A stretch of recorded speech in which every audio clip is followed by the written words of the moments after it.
Naitwa Ali Bananga, katibu wa siasa na uenezi mkoa wa Dar es Salaam.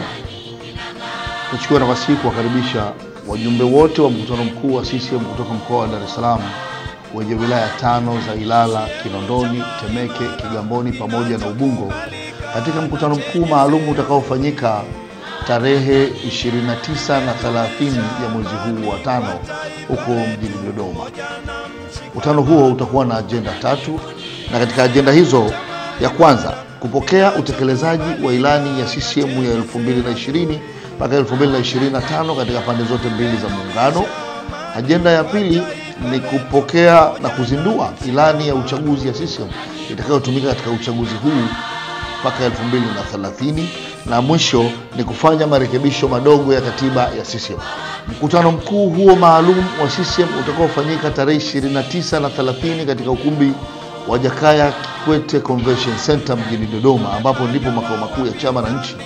Mambo haya matatu yanawawiwa wajumbe wote wa mkutano mkuu wa CCM kuwepo Dodoma kwa ajili ya kutimiza takwa hili muhimu kuelekea katika uchaguzi mkuu wa 25 wa wabunge, rais pamoja na madiwani, ambao itakuwa ndio mkataba wetu wa sisi na wananchi katika uchaguzi mkuu ujao.